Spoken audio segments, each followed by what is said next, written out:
The Colts are back. What's going on, everyone? Welcome back to the Horseshoe Show here on Surge Sports TV. I am your host, Jack Rizzo. Thank you, everyone, for joining me tonight as I will discuss the Colts' stunning Week 3 upset win on the road against Lamar Jackson and the formerly 2-0 Baltimore Ravens, now 2-1. Lot to get into today. Let's just get right into it. But first, if you did not see Eli and I's recap of Week 3 yesterday, make sure you go check that out right here on Surge Sports. And our preview for the Week 4 games this Friday at 7 o'clock on the 12th Horseshoe podcast. But for my Colts fans who are watching this, let's get right into it. And let me just start off by saying that this might be the Colts' biggest statement win since probably the Sunday night game in Kansas City 4 years ago. This is an absolutely huge win on the road against a team that we were an 8-point underdog with, without our starting quarterback, with a rookie head coach, with a lot of new starters on both sides of the ball, and the Colts pulled it out in overtime, 22-19, largely thanks to the heroics of Matt Gay. Historic kicking performance, guys. The first kicker in NFL history to make 4 field goals in one game from over 50 yards. Absolutely phenomenal. I'm so happy we signed him. We'll get more into that a little later, but no AR, no problem. Colts were just fine with Gardner Minshew. Talk about him in just a second, but first some quick stats. So again, the Colts won 22-19. It was obviously the rain was a factor down there with Tropical Storm Ophelia having a lot of effects here at the Mid-Atlantic coast. The Colts game was not the only game affected by it. The Jets-Patriots game, the Bills-Commanders game, several different games around the league were affected by Tropical Storm Ophelia. And it's kind of funny, because the Colts are an indoor team. That's what a lot of people call them. They say they can't win big games outdoors, but they look like the much more comfortable team out there in the rain on Sunday. And it's funny that people say that we're an indoor team, even though the Super Bowl we won, Super Bowl 41, was played in absolutely pouring rain. It was absolutely pouring down there in Miami. And the Bears, you would think the Bears would be the more experienced team because they play in Chicago, where the weather in the winter gets pretty hectic, and there's a lot of really crappy weather conditions there. But certainly an interesting topic. So I thought, it was certainly an interesting game. The Colts had 327 total yards of offense, had 19 first downs. They went 8 for 22 on third downs, which isn't great. 0 for 1 on fourth down. They definitely struggled on fourth down so far early in the season. But obviously the Colts offense they weren't great on Sunday, but Shane Steichen made some very big play calls when he needed them. Colts had 140 rushing yards, largely thanks to Zach Moss. But those are the overall stats of the game. Defense, they forced 4 fumbles, recovered 2 of them, won the turnover battle 2-0. Colts defense had 4 sacks. The Ravens defense had 5. So it's a pretty evenly matched game on both sides, but it was a number of mistakes from the Ravens and maybe the refs that cost them in this game. Let's start off, though, with the play of Gardner Minshew. I thought Gardner had played a pretty solid game. I mean, nothing too special. Was 27 of 44 for 227 yards and a touchdown. No turnovers, which is good. Gardner made some big plays, and at the end of the first quarter, made a couple of nice moves to find Michael Pittman open down the field. That throw he made to Michael Pittman in overtime was absolutely fantastic. The throw he made to Zach Moss on the 1 touchdown. The Colts only had scored 1 touchdown on Sunday, and it was on a wheel route to Zach Moss out of the backfield. It was a perfect throw by Minshew, right where Moss could catch it, and Moss mossed him. It was the only touchdown in the game. But Gardner played a solid game. I mean, no turnovers. Again, if you can win the turnover battle, it's a lot easier to win. But as we know, it is very hard to win in this league. Minshew, though, he did take 5 sacks, though. And that is the one thing about Minshew, is that as reliable, as great of like a game manager and backup as he is, he definitely has his limitations as a quarterback, such as being able to go downfield, being able to run, and again, just like his overall like football IQ. I mean, Gardner's a smart guy, but I mean, he didn't really do a good job reading the blitzes on Sunday, because the safety Kyle Hamilton of Baltimore had 3 sacks. Absolutely crazy stuff. All of them coming in the first half. If the Ravens would have won this game, he probably would have been the AFC Defensive Player of the Week, but that award usually goes to teams that win games. But Gardner also had the critical safety that he gave up at the end. Actually might have actually saved the Colts in that game because they were able to punt the ball deep. They got the ball back, were able to tie it. Still can't believe, that we won the game even though we were down by 3 and the Ravens had the ball left with under 2 minutes and we had like one timeout left. Some crazy stuff. But I will say, though, that drive that Gardner took us to tie the game at the end of the fourth quarter was magical. Made a great throw to Alec Pierce along the sidelines. I still am trying to figure out how Pierce caught that. And then was able to get out of a blitz and find Josh Downs all the way across the field for another 10 yards and a first down. And then that got Matt Gay into field goal range. He drilled a 53-yarder right down the middle to tie the game at 19. And obviously the Colts went on to win in overtime. Again, Minshew didn't make... He wasn't the reason the Colts won this game, I would say. But again, clearly the Colts won this game. So it's not like he was the reason why the Colts lost this game. But for the people out there who are saying that Gardner Minshew should be the starter going forward, I have to disagree. I mean, AR looked really good. Has looked really good so far. Week 1, I thought he looked pretty good, even though he made a couple mistakes. Week 2, those first 2 drives were flawless. So we'll see if AR comes back this week when the Colts take on the Rams. But we'll have to wait on that. Let's now talk about definitely the offensive MVP of this game, and that is Zach Moss, the guy who has been asked to replace Jonathan Taylor through the first few weeks of the season. I still think that if Zach Moss was healthy in week 1, the Colts would be 3-0. I mean, Deion Jackson is almost the sole reason the Colts lost that game. I mean, had 2.5 yards had like less than 2 yards per carry, lost 2 fumbles, didn't do anything catching the ball. If we had Zach Moss in that game and we were able to run the ball better, we definitely would have won, I think, and we would be 3-0. But I still can't complain about 2-1. As I said, this is probably the biggest statement win the Colts have had since 2019 Sunday night against Kansas City. But going back to Zach Moss, what a game from him. 122 yards on the ground with 122 rushing yards on 30 carries. Also caught a touchdown out of the backfield.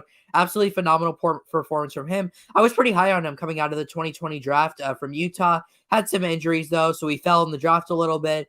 But Moss, who is considered a throw-in piece in the Nyheim Hines trade, seems to be the biggest piece for both teams in this trade because Nyheim Hines is obviously out for the whole season, and the draft pick I don't really think is going to do that much. But if the Colts still decide they want to trade Jonathan Taylor, if they want to cut back on his workload, Zach Moss is a great guy to have in there. He's a bruising runner, downfield runner. He's done a good job protecting the football so far. Can catch the ball in the backfield too. I like Zach Moss a lot. And by the way, going back to Deion Jackson, that was some news we got this past weekend. On Saturday, the Colts deciding to release Deion Jackson. They already benched him. He got no touches on offense in week 2, but they decided to release him. He's now with the Cleveland Browns. I mean, after that week 1 performance, it seemed pretty obvious that he wasn't going to be really around much longer. And that became evident after the Colts signed former Eagles running back Trey Sermon to the practice squad. And Sermon was elevated to the active roster for Sunday, was the backup to Moss. Didn't really have that great of a game. Had a crucial drop on a screen pass, which cost us a chance to get further, to have a chance to take the lead. But all good. I mean, at least he didn't turn the ball over like Deion Jackson did. But I will say, I absolutely love the accountability that the Colts are bringing so far.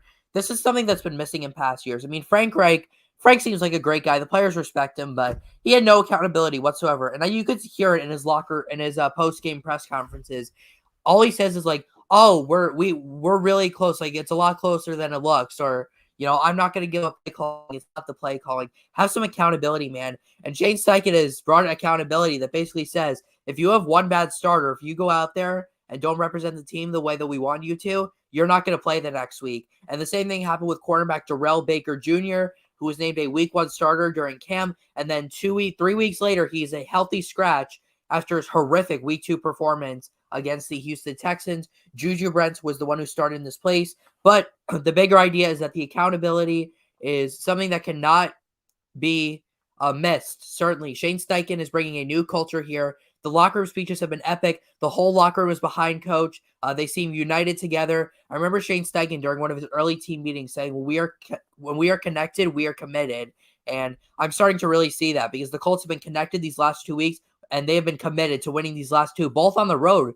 Colts are now 2-0 on the road this season. So that's obviously a great thing to see. They already have as many wins on the road this year as they did all of last year. So how about that?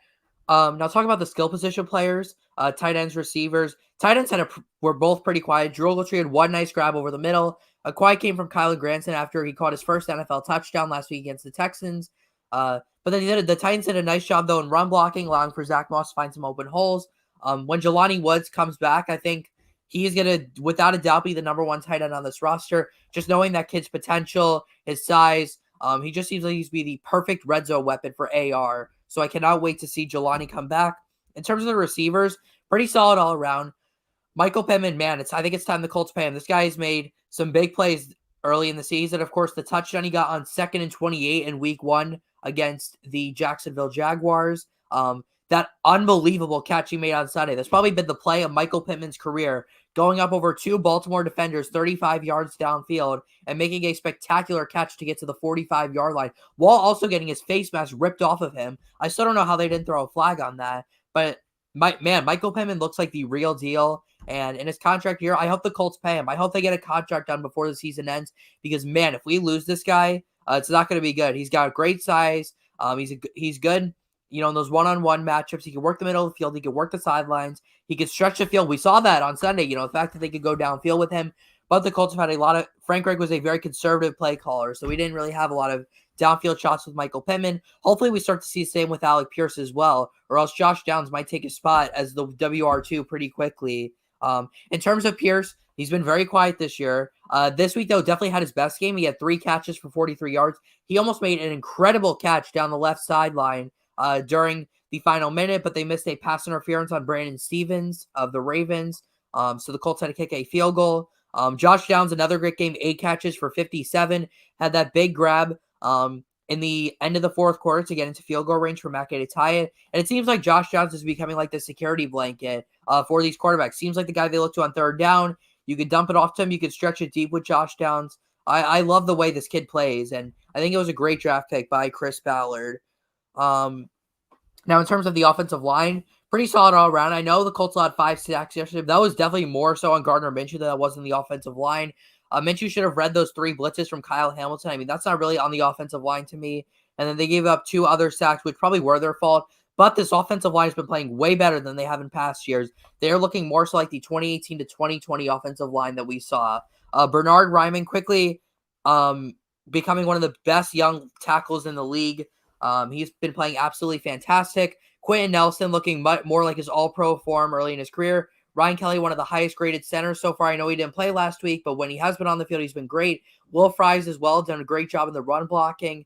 Braden Smith has been the weakest of the offensive linemen so far. He's pretty much been playing average, but hey, if that's the weakest link on the O-line, I'll take it. I mean, just look at how the Giants offensive line has been playing so far. So certainly great to see how well the Colts offensive line is doing. By the way, if you guys are in here, don't be afraid to comments. I'm always happy to interact with you guys. Any questions you may have, any opinions you have, I will take anything. So feel free to comment down below. Make sure you like the video.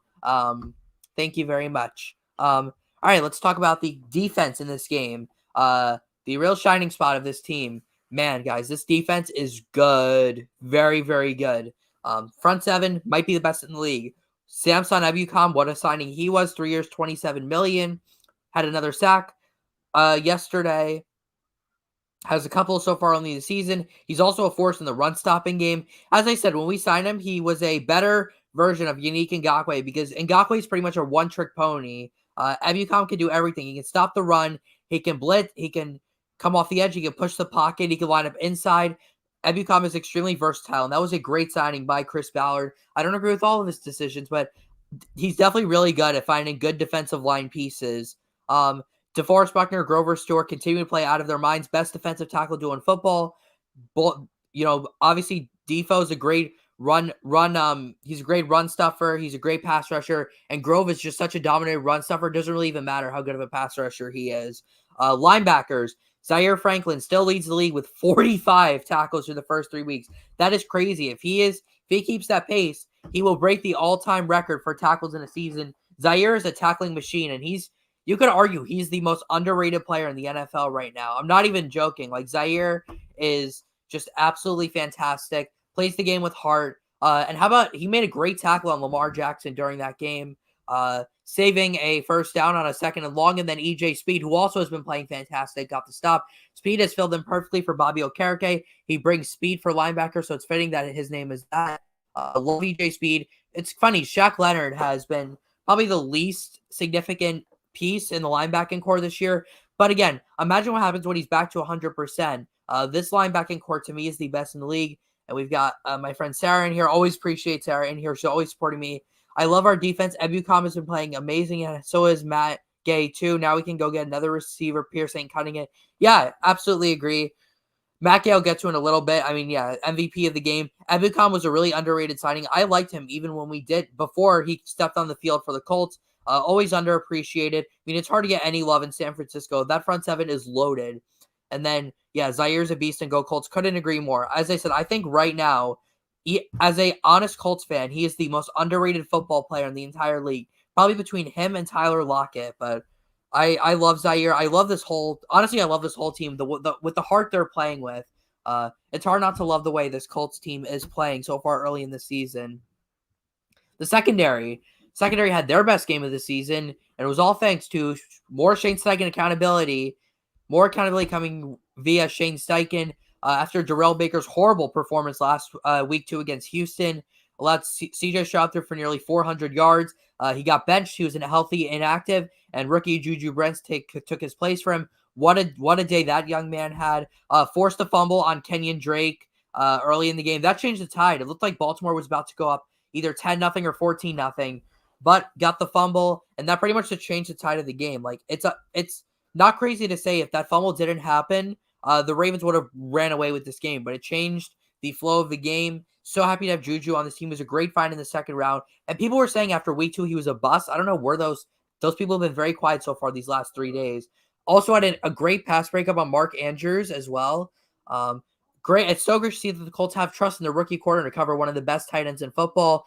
You could say he got away with interference, but honestly, I don't care. Juju played fantastic, and he's going to be a great piece in the secondary for a long time.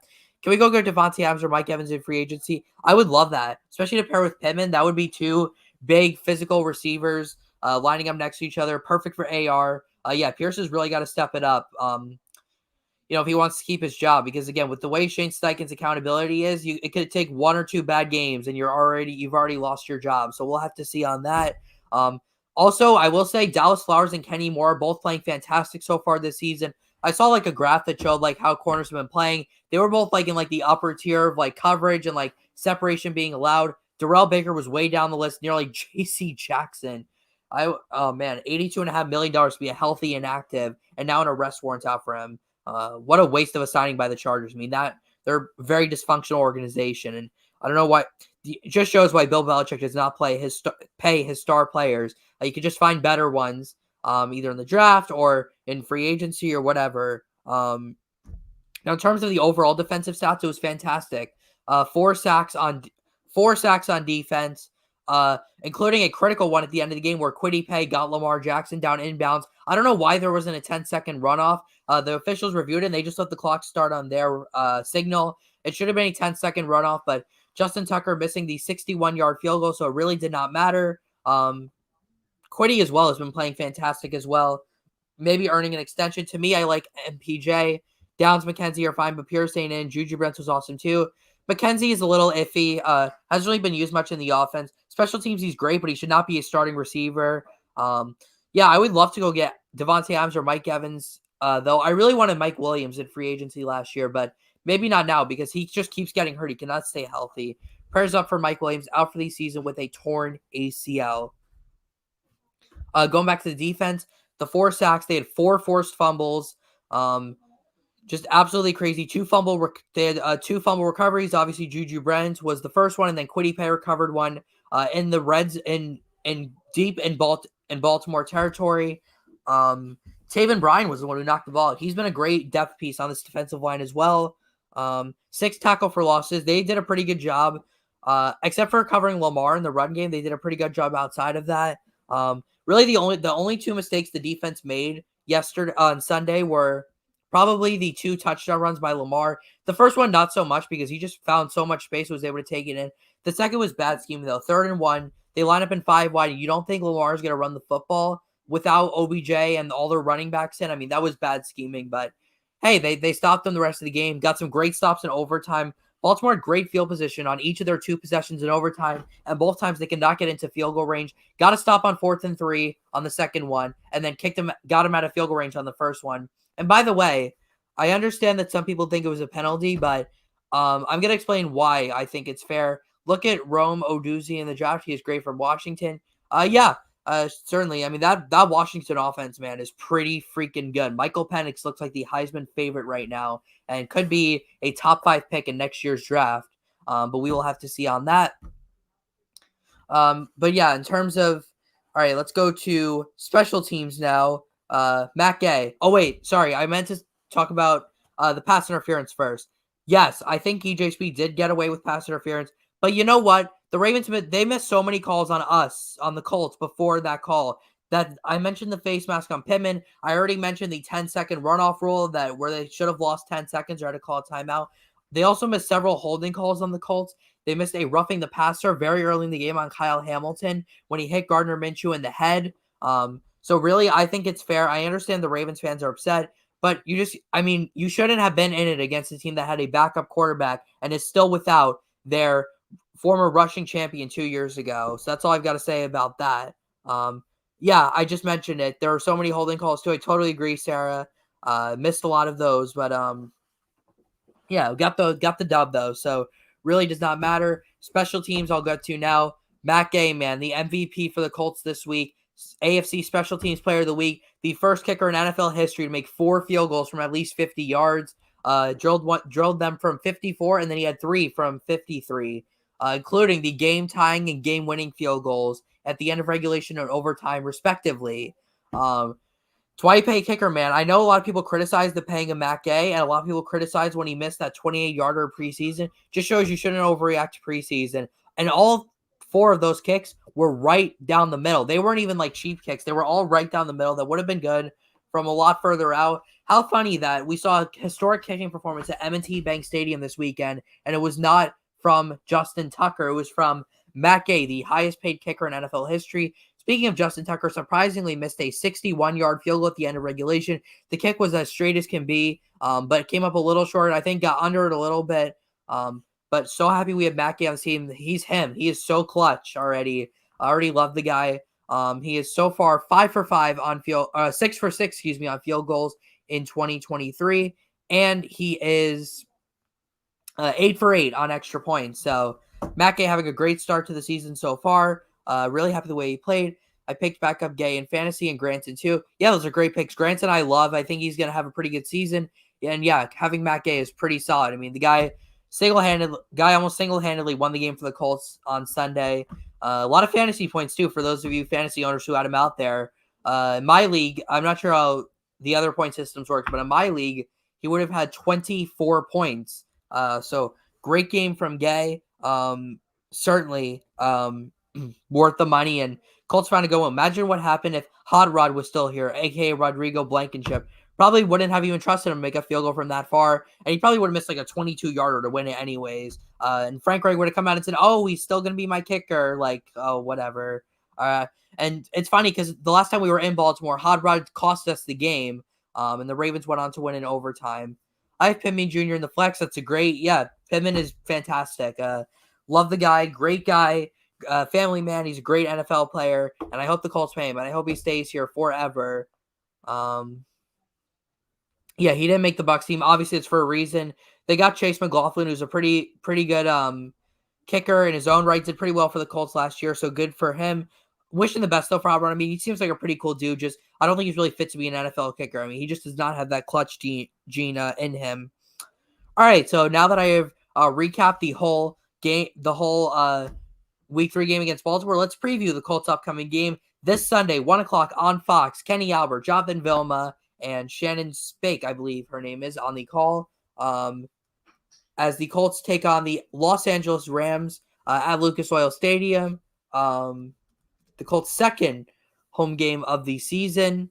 Colts are a 1-point favorite at home. That's the first time all season that they have been favored in a game. It certainly should be an interesting one. The Rams are coming off a pretty tough loss to the Bengals on Monday night, losing 19-9 with a not even fully healthy Joe Burrow. I mean, it was a pretty disappointing performance from them. The offensive line looks absolutely horrible, and yes, Shannon Spake is the name of the reporter. I got it right.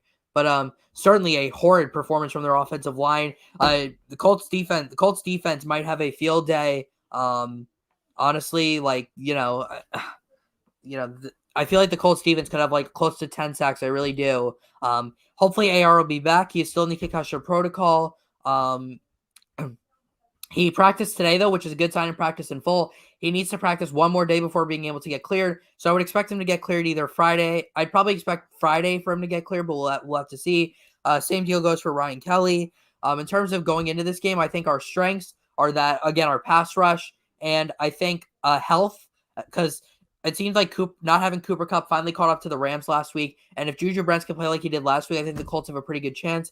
In terms of weaknesses, though, certainly the quarterback. Matt Stafford is a historic performer on the road. He just seems like a guy that's going to teach this Colts defense a lesson, pick apart this secondary just like he did 2 years ago when the Rams beat us 27-24 in week 2 of the 2021 season.